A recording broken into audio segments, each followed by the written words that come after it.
going on? BaseballWithBrock.com, a little something new that we're going to do. We're going to start off these interview series since, well, let's face it, for the fans, most importantly us, the 2020 season, that's pretty much a wash. Unless you're going to like cardboard cutouts and jacked up, whatever they're going to do, and who knows, they're arguing over millions of dollars. But anyways, now we can take this time and look back into the beautiful history and past of the game that we love and we call baseball. This week, the inaugural kickoff we're going to do is with Mr. Sean Gibson, the great-grandson of the best probably ever, Josh Gibson. Look him up, do your history. We're going to have a little talk, see what Mr. Sean Gibson's doing, what the Josh Gibson Foundation's doing, and talk a little bit about the career and the past and the life of Mr. Josh Gibson himself. Appreciate y'all tuning in. There's going to be many more to come. Stick with us.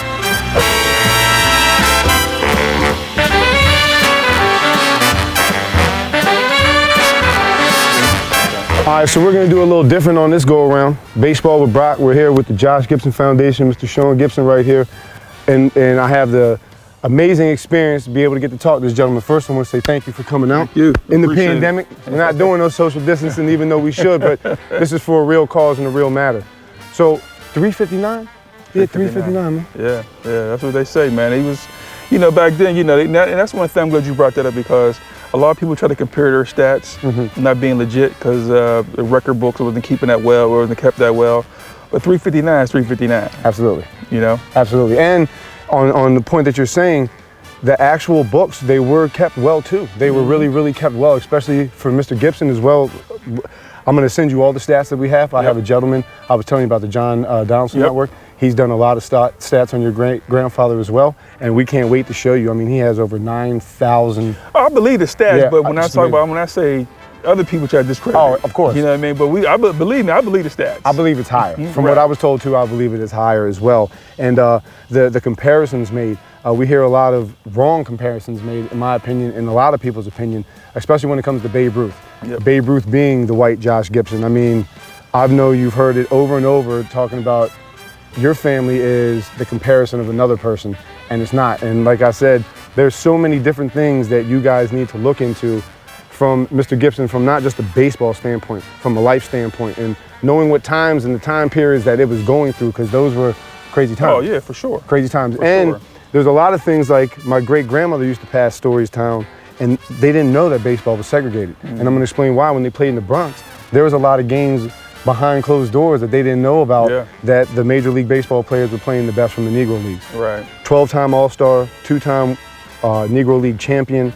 The second one inducted in 2006 out of the 17. Should have been, I don't think there should have been a 1 or a 2 when it came to him and Mr. Page and everything like that.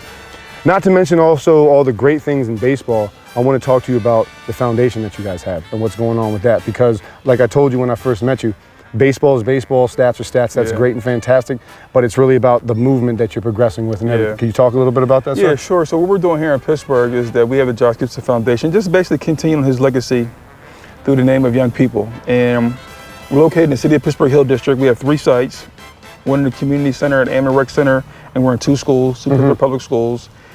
We do from STEAM program, mentoring programs. We have a curriculum in the high school called BOSA, which teaches kids the business side of sports. So many young people want to focus on being an athlete. Absolutely. And there's so many opportunities behind the scenes. We also have summer camps that we do for our kids. We have a feed program.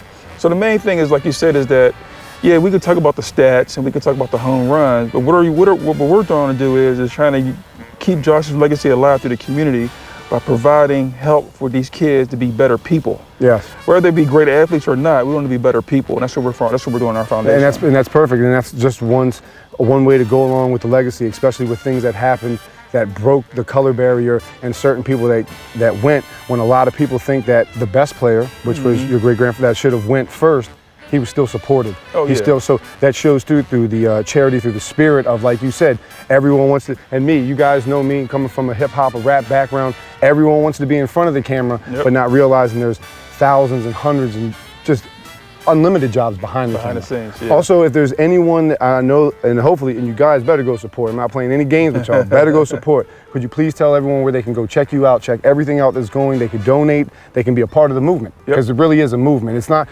just, let's get this real too, this is not something that's gonna go away. This is a movement that's gonna get stronger, and we need everyone's help. Everyone needs goal. Yep, so as you mentioned, this is actually the 100th anniversary of the Negro Leagues. We're celebrating this year. The Negro Leagues was founded February 13th, 1920, and here we are celebrating 100 years. But our website is www.joshgibson.org. We also have our Facebook page, which is Josh Gibson Foundation, and our Instagram page, which is also Josh Gibson Foundation. And now that I'm on Twitter, you can look me up on Twitter under Sean Gibson.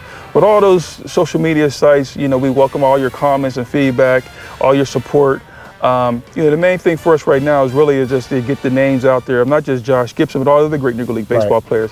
Because one thing you said, this is the 100th anniversary, and it's not about focusing on one team or one city or one person. It's about the whole collective.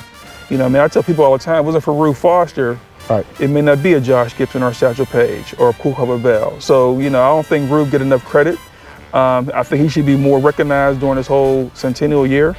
But, you know, we're going to do our part to make sure we celebrate all those guys. You know, I mean, of course we have the great ones, but we're going to celebrate. It's a team sport. It's not an individual sport. Absolutely. And, you know, anybody that want to come and support us and get volunteers, anything that we can do. We're working on virtual programming with this whole pandemic going on right now. Like I said, we're in 3 sites. We don't know if we're going to be in those sites this year coming up in the fall. So we're all working on doing virtual programming, looking for IT people to help us out with that. So, you know, right now, man, it's just, it's the same thing with Jackie Robinson crossed over. It's a bittersweet moment. It's a great moment that it's the 100th anniversary, but it's bitter because it's the pandemic going on. You know what I mean? But with that being said, you know, we have several events planned throughout the year. Has now been postponed to 2021. So, you know, we're going to have our Josh Gibson Youth Classic where we're bringing 11 and 12-year-olds from different cities. Oh, it's beautiful. They will all represent their Negro League city. So all these kids will be playing at Josh Gibson Field, will all have on Negro League uniforms. Oh, that's great. And then we're going to have our symposium, and the topic will be what the Negro Leagues meant to you. And we're going to have national speakers on that. And we'll wrap it up with our Black Tie Gala, which is our huge fundraiser. So, you know, even though, you know, that's why I'm glad that you had the chance to come out and talk to me, because the one thing we're trying to do is, even though it's a pandemic going on, we want to keep this history alive. And interviews like this and being on social media, we don't want people to forget about the centennial. You know what I mean? Because it may get lost in some kind of whatever's going on right now. Absolutely. But the main thing is right now is that we want to keep this thing going. And I also want to touch on, you know, I've been talking a lot about this, is that, you know, my grandfather's been dead over 70 years. I just mentioned we're talking about 100th anniversary in the Negro Leagues. And the same stuff that's going on now with this social justice and racism, the same thing these guys fought through back then.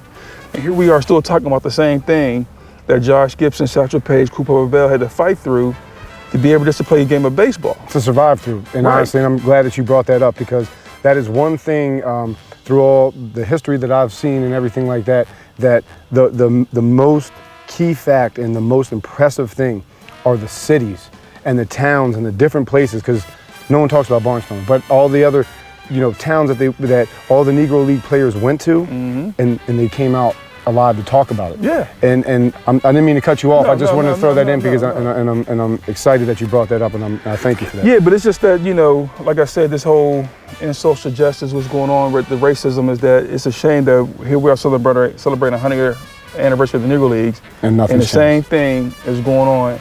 And it's sad because it may be going on another 100 years.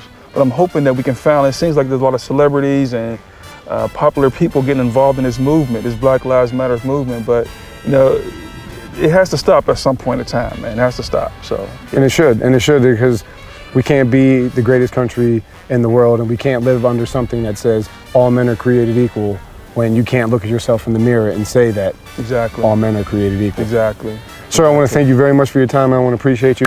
Also, I want to bring this up. Do the right thing. July 30th, 1930. 90 years ago in about 2 weeks. The first time he stepped to the plate. Played all his years for Pittsburgh, unless he was in the Mexican League or if he was in the Dominican. That's it. So make sure you do it. You'll see the website right here. There's an email you can contact. Make sure you be a part of the Josh Gibson Foundation. Thank you very much, and we're signing off. Peace.